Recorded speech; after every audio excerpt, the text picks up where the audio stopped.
Kung hindi ma-manage ng maayos ni Pangulong Bongbong Marcos ang issue, posibleng mas tumindi ang political backlash pagdating ng January, lalo na't sabay-sabay na ang problema, presyo, pamasko at mga protesta. Ito ang mabibigat ni pahayag ni Ronald Lamas sa isang interview. Pero bago ang lahat, ayun na naman tayo. Palike muna ng video na ito at kung hindi pa kayo nakasubscribe, nako, wag na kayong mahiyang pindutin yan. Click nyo na rin ang notification bell para lagi kayong updated sa mga maiinit, mabibigat at minsan nakakairitang balita sa politika ng ating bansa. Alright, simulan na natin ang mainit na issue ngayong araw. Mga kababayan, umani ng matinding batikos ang bagong pahayag ni DTI Secretary Cristina Roque matapos niyang sabihin na kasya raw ang 500 pesos para sa Noche Buena ng isang buong pamilya. Yes, narinig niyo ng tama. 500 pesos. Pang hamon, pang macaroni salad, pang spaghetti, lahat-lahat na. Sabi pa niya, kung tutuusin, 500 pesos, makakabili ka na ng ham, makakagawa ka na ng macaroni salad, makakagawa ka na rin ng spaghetti. Depende rin po yan kung ilan yung kakain. Mga kababayan, kayo na ang humusga. Kasi ang netizens, sumabog ang reactions. Maraming nagsabi, pakitour naman kami sa grocery na yan ate. Iba pa, baka ibang planeta ang presyo doon. At syempre, marami ring nagtanong kung bakit parang hindi tumutugma ang sinabi niya sa tunay na bigat ng bilihin ngayon. Hindi rin pinalampas ito ni VP Sara Duterte. Diretso niyang sinabi, matagal nang hindi kasya ang 500 pesos para sa Noche Buena ng pamilya. At doon, mas lalo pang uminit ang usapan. Kasi kung mismong vice-presidente na ang nagsasabing hindi realistic ang presyo, paano pa kaya ang ordinaryong nanay, tatay at manggagawang Pilipino? Ramdam na ramdam raw ng mga pamilya ang taas presyo, kaya ang tanong ng karamihan, bakit parang hindi ito nakikita ng DTI? Hindi lang politiko ang nag-react, pati celebrities. Isa sa mga pinaka-nag-trending, si Judy Ann Santos. Ayon kay Juday, nakakalungkot lang isipin. They could have been more sensitive. Masyado nang durug ang mga Pilipino. Sana sa mga pagkakataong tulad nito, seryosohin tayo ng gobyerno. Boom! Direct hit. Ito yung tipo ng komentong kumakatawan sa sama ng loob ng maraming Pilipino. Hindi galit, pero ramdam mo yung bigat at pagod. At hindi pa dyan nagtatapos. Maging political strategist si Ronald Llamas, nagsalita rin. Sabi niya, itong issue ng 500 pesos Noche Buena Challenge ay nakasira sa momentum ng anti-corruption push ng administrasyon, nagpainit lalo sa galit at frustration ng taong bayan at nagpakita ng magulong messaging sa gobyerno. Dagdag pa niya, kung hindi ma-manage ng maayos ni Pangulong Bongbong Marcos ang issue, posibleng mas tumindi ang political backlash pagdating ng January, lalo na't sabay-sabay na ang problema, presyo, pamasko at mga protesta. Ito ang mabibigat ni pahayag ni Ronald Lamas sa isang interview. I'm sure pagdating ng January, yung piso babagsak na uli. Dahil hindi na mapaprop up yan ng remittances. Tapos ubos na yung bonus. Tapos yung mga... Mainit na ulo ng mga tao. di ba? Di ba? Inflation, Tataas na dahil naman yan, di ba? Siyempre. By February, may anniversary rally na naman. Na nationwide. May occasion, may Tapos occasion. walang advertiser ng January, di ba? Bagsak advertiser ng mga networks. Sumainit ang ulo ng mga boss. So maraming factor, di ba? Usually nangyayari ang pricing by early Early in the year. Tsaka malamig eh. Malamig. Hindi, Edson Dos, January yun. Masarap magmarcha. Oh, dahil ngayon kasi traffic, ang hirap pumunta sa pagraralihan eh. Sa hindi na masyadong ma-traffic yan.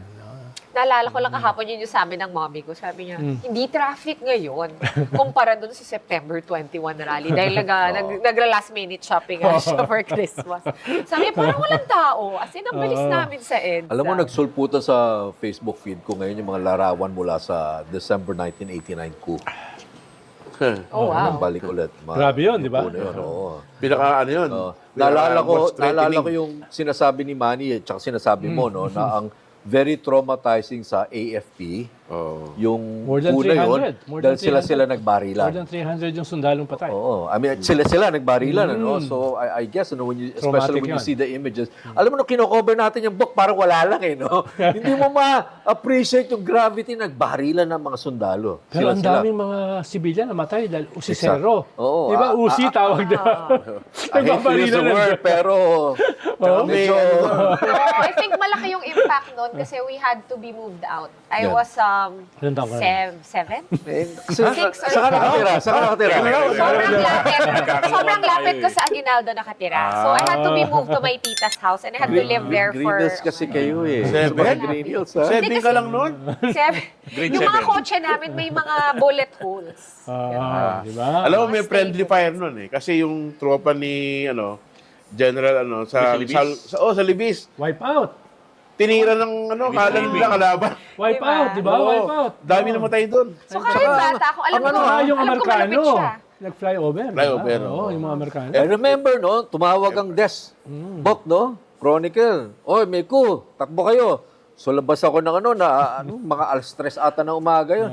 Nakasalubong ko pa sa Villamor, because I live in Parañaque, you pass by Nichols Air Base, Villamor, nandun yung mga tangke palabas. Yung Marines. Oh, that was a kuna, Manny, sinong mga nag-stage? Marines, Scout Rangers. Rangers. Si Kerubin. Tsaka si... Kelvin, Danny Lim. Lahat ng Oo. Nandun sa libro mo yun, units ng Bok. Oo Yung nga. coverage mo nung... Usually kasi elites naman eh, pag power Oo. grab, di ba? Tapos sino mga nag-defend sa government, Manny? Mga cook. mga band members. Oh. And I heard Pero that they touch had and to go yun, import di ba? mga fresh recruits from Tanay Oo. to defend Campaginaldo. O kaya lang, yun ang tinamaan. touch and go for a while, di ba? Muntik nang bumagsak yung gobyerno. Yeah, oo. I remember. Hindi, umuwi na nga ako noon eh. Kasi kala ko, tapos na to. Wala na kaming trabaho the next day. Kasi if there was a junta, I'm sure the first to go is really media, no? But they say that won't happen now. Tama ba, Sir Mog, since you're our Social defense media eh. editor? Sabi nila happy daw kasi yung mga sundalo ngayon. Hindi Tinaas na. yung- May trauma. Alam mo si General Bronner, nung EDSA 2, AD camp, You know. ng Army Chief. Ha? Oo. Tapos, nagpatawag si General Reyes Di, ng... Kating umatras sila. Ay, Hindi, bumalik ka doon. patawag si General Hindi yan Reyes. 89 na, hindi yan 89. Hindi, 2000 naman. 01. Nagpatawag si General Reyes ng Gloria Recto. ng Board of Generals meeting para pag-usapan ng promotion tsaka Nag-meeting sila sa Corinthian Garden. Eh, sino dumating? Sino? Si Gloria. Saka si Orly Mercado. Doon nag-usap na sasama tayo o hindi. Withdrawal of support. Oo. Ah. Eh, nag-away-away din yung mga general. Oo, kasi yung isang general doon, kapatid ni Miriam. Defensor. Oo. Si Defensor. Pero Oo. eventually, CG ng Philippine Air Force. Oo. Pero eventually, sumama siya sa withdrawal of support. Sumama siya. siya. Pero dapat, pinangakuan siya na ikaw ng chief of staff. Oo. Eventually, naging chief of staff siya, di ba? 70 days. Pwede na yun. Pwede na. Naman. Oo, pinagbigyan lang. Actually, ang plano kasi noon, lalabas sila Monday. Ang plano noon, sa Sunday, magkakaroon ng misa sa EDSA, no, EDSA Shrine, tapos Monday, 1 million tao magmamarcha. Pero nung Biyernes, 250,000 yung nag-rally, sabi ni Angie Reyes, pwede na yan. Kaya nag-withdrawal support sila Saturday. Sabado. Although- Marami ang 250,000 sa kalsada. Yes. Pero ang unang hinihingi nila, 1 million. Originally, pero nung nakita nila na, uy, 250,000, malaki na, tsaka intensity, tsaka maraming mga estudyante, middle Mainit, class. No? maingay. Sabi tumawag si Victor Corpus doon sa organizers ng kwan, tuloy na kami bukas. Nagkamali pa nga ng sundo eh. Dahil ang sabi nila originally, doon sila lalabas sa may Corinthian Garden. Oh, doon Doon pala sila sa kabila pumunta. Maling gate. Si Kiko, sumundo pa ron eh. Doon sa original na... May picture nga kay ni Kiko, di ba? Sa EDSA Shrine. Yung pala, doon pala sa kabila dumaan. White Plains Gate Makapal or pang bigote Ortigas niya noon. Kapal pa. Tsaka buhok niya. Tsaka It's on nung- YouTube, guys. Saka nung Friday night, ako yung nagsalita, inago ko Chito Gascon, siya MC. Let us now declare the position of the President vacant. Ayun, matanda na ako. Naalala ko na Yeah, yun. yeah, I was there with my dad. Pumunta kami noon nung... Pero Pero Di ba kung we ano, were 7 there? ka? Hindi Ako, na. Sa 17. Malacanang. College na ako Hey, noon. the next day. I think the next day after EDSA 2, there was an anniversary It was a celebration, EDSA DOS. Remember, pumunta tayo ni Jamie, ni Abner, tayo. Tapos nakita natin, the EDSA DOS crowd. Oh, iba talaga. Ibang-iba. Iba, oo. At Tsaka ang bango. magaganda. Ang babango nila. Talaga? Hindi mo social. And nandun ka kasi sa ano? Hindi mo naman stage. social. Oo. Napansin namin na Nakakatawa makirally. From a student's perspective, we were all sent there by our teachers Yun, with oo. plus 10. Oh. Hindi, kasi pumasok kami sa school. Kaya kami, feeling namin, gusgusin kami. Dahil ang daming Mangkuliala. Oo, kasi ano talaga. Eh, gusgusin naman talaga kayo. Kahit saang rally. Pero don't worry, nung day 3, gusgusin na rin kami. Pero walang totalo doon. Mga sosyal, katulad ni Sean, ang mga nandun, Bata no? kasi, Mga sosyalidad. Sabihin sa'yo ng teacher, okay, Then let's months go. later, Odd ka ba? Odd ka EDSA. ba nung nakita EDSA mo? 3. EDSA Mas malaki yun. Mas malaki yun. Mas malaki. Walang Tapos yung masa talaga, talagang... Galit. Ito lang indication dyan eh. Lalakarin mo yung EDSA, malagkit.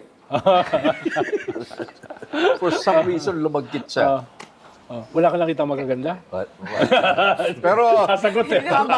no, I would say talaga masa. Ayan, Masa yung... Pero layo na nila from EDSA Shrine hanggang Malacanang. Hindi, Sobrang layo, no? Layo. hindi, sumama ako. Nandun ako for several hours. Sa EDSA Shrine ng EDSA 3. Tapos, nung lumusog... Sa 3. Oo, nandun ako. Dahil minomonitor ko eh. Monitor ko eh. Pareho pala kayo ni ano, ni Defensor, ni Mike Defensor, nandun din daw kahapon sa rally niya. Nandun. Nagmo-monitor din daw Hindi, siya. sinubukan nila sumakay. Si Panelo nandun, si Jing Paras nandun, andun si Mike Defensor, etc. Sinubukan nilang sumakay. Hindi sila pinayagan. Nino. Nung mga organizer. Baka naman, Oo. ako, Kaya, I don't think they sila. meant to jump to ano. Hindi, pumunta sila mismo sa People's Power Monument. Una, sa EDSA Shrine lang sila. Siguro naman nagmamatsyag lang din sila. Hindi kasi nung September 21, may naka-hijack nung stage doon sa People Power Oo, Monument. sila yung nakakuha eh. Nagsuntukan pa nga eh. May gulo doon ah. Oo, magulo doon. nagkasuntukan eh. Naglabasan pa ng iba, yung mga DDS, naglabasan ng palaksak eh. Na-timingan ako, nandun ako nung nagkagulo sa People Power Monument. Hindi ko yung nagsimula ng gulo. Hindi, nandun lang ako sa gilid. Naghahanap ako fishbowl. Gutom na mi. Walang natalo ng EDSA 2 sa Malacanang. Hindi kami makapasok ni Patrick. Dos or tres? EDSA 2. Magandang kwento ni Ed. Pumapasok kami ng Malacanang. Hindi pwede. Lockdown na. Sa Yung may ba D- yung, sa may DBM. yung ba yung interview Oo, sa Mendola? oo, pagkatapos ng kaso, we're trying to get in Malacanang kasi baka si Erap pa, baka mag-ano na, mag-depart na. Hindi kami pinahawa sa PSG. Binunggo pa kayo ng mga PSG, di ba? May dumating na delivery. Delivery. Oh, boss, pasok. Teka. Bakit yung food delivery pwede kami hindi pwede? Sige na, okay, maingit. Sige na. Buti na lang may nakasabay tayong food delivery. Ano yun, pizza? Hindi, Jollibee yata. Oh, choking. Interview niya ako, kompleto pa yung buho ko nun. Nakita ko. Actually, kasi nga, May pangis pa siya nun. lumalabas siya ulit sa YouTube ahead of these Sa'yo, rallies. Jeric interview nun. Nandun ka, hiwa-hiwalay kayo, si Direk Jim, Libiran, Abner. Ganun kami, Siya yung nasa loob hiwa-hiwalay ng kami plenary. Oo, hiwa-hiwalay kayo. Tapos kung buhay ka pa, magkita-kita tayo. Ang Tapos sabi, nandun talaga siya nakapwesto dun sa paahan ni Mama Mary, dun sa EDSA. sabi ko pa, ngayon, nandun tayo sa isang sangandaan. Fast yeah. forward, hanggang ngayon, nasa sangandaan pa rin ako. Hindi nakaalis. Hindi pa alam kung dili ko diretso. So yun nga, wala bang rally fatigue, Ha? you think? Well, marami din ba kahapon, karamihan naman doon sa nagrally sa EDSA, at least sa EDSA, hindi usual suspects eh. Mga bagong elemento. Katrina Usually kasi pag No, she was there September 21. nandun Saw din siya. her. Usually kasi pag nagrally ka, parang reunion, di ba? Yung nakikita-kita kayo. Ibang generation ikaw na to. naman. Ibang generation to. Ngayon, hindi mo na makita yung mga dati mong kasama. Puro mga bago na eh. Kasi mga senior Oo, citizens mga bago na. na. Ugod-ugod. Hindi, nakakatawa yun. Sa misa, sa misa kasi puro senior. May dalang mga upuan. Okay, may dalang upuan. Doon sa concert, puro mga ka-generation namin. Gen Bagets. Z. No, Gen Z, millennial. Actually, pinakamarami doon sa concert. At saka walang fatigue yan. Wala pang fatigue yan. Yung sa concert, yung mga Wala bata. pa, oo. Siguro tapos na yung exam, nagpuntahan na, di ba? To be fair, nilakad kayo September 21. Maraming mga, let's say, tawagin na natin, oh my God, Gen X. Dinadala nila yung mga anak nila. Kasi naglakad ako mula nung Santolan Station hanggang dun sa EDSA Shrine. Wala yun na. Hindi kaya. Sobrang Actually, Hindi kaya ni Mogshoot. na-realize ko yung pasakit sa ordinaryong Pilipino that day, na parang ang layo pala niya, considering na walang kotse Oo, wala yun. at malagkit. malagit siya. So, Ronald, so malamang sa hindi na iinit ulit ito, magpipick up ulit ito by Early next year. come January. What does the president need to do to Well, manage and contain? Dapat tanggalin na niya yung kanyang DTI secretary na nagsasuggest ng 500 pesos. Oh, that was bad. Nag-double down pa, di ba? sabi ko, ano pa naman itong mga to? Di ba nire-realize yun? Oh, sa Ayun, bad. meron ka ng The pang-headline. clarification was, Diba, was diba? not a good idea. So, hindi pala Kakaroon flood siya ng control. Hindi pala flood control yung pinaka-angkla ng Hindi, konektado pa survival rin. dito. Di ba? Konektado pa rin. Noche Buena pala yung angkla. At nag-double down, ha? Nagpaliwanag pa. Kaya ngayon, makikita mo social media, kanya-kanyang 500 pesos na breakdown, di ba? Pinagtatawanan, di ba? Alam mo, That tatanungin was siya ano, ng no? She did, tahimik buhay niya eh, di ba? Hindi mo siya napapansin eh. Wala She siya didn't sa have to kwan do eh, it. di ba? She didn't have to do it, right? Oh. So, Pero maraming, you have to hand it to, kasi if you're a technocrat, sometimes you think like that, this can be done theoretically. And that's why you have, yung poverty index, yung mga ganun, Food yung basket. 12,000 pesos survivable na yan sa pamilya ng 5. Actually, sa 1993, meron na 500 pesos. Yung resibo na lumalabas, umiikot. Binabalikan na yun eh, Remember, 1993 pa. every once in a while, lumalabas yung mga ganyan eh. I just wonder if this is, kasi tingin ko dito, parang she didn't have to do it, but she probably thought this is my chance for some optics. for some good optics. That the irony is, she thought she would get good optics out of this. She will forever remember every Christmas time. Alam mo, Show pa lang ni Manny Mugato yung 500 na yun eh. Tsaka special mommy lang na yun eh. oh. Doesn't even go far and fast. Magandang nabasa ko, ikaw ta nag-post nun, isang boteng 4 kantos, yellow, at Tsaka lechon manok. Tsaka lechon manok.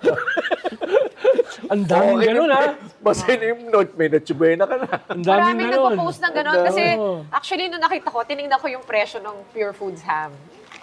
600. 600 plus. 630 yata. Eh, ang minimum wage per day is 695. Per day. Di ba? Buti pa yung Makati, Bok. Nagbigay na ng ng mga pamaskong handog. May spam, tsaka may Delimondo. Delimondo. Mahal yun ha. Oo. Mahal yun. May hampa. Pero ikaw, ano ba ang noche-buena mo? Ha? Tuyo eh. Tuyo ka na. Hindi, ang paborito ko yung Quezon de Bola? hindi, yung pusit na prito.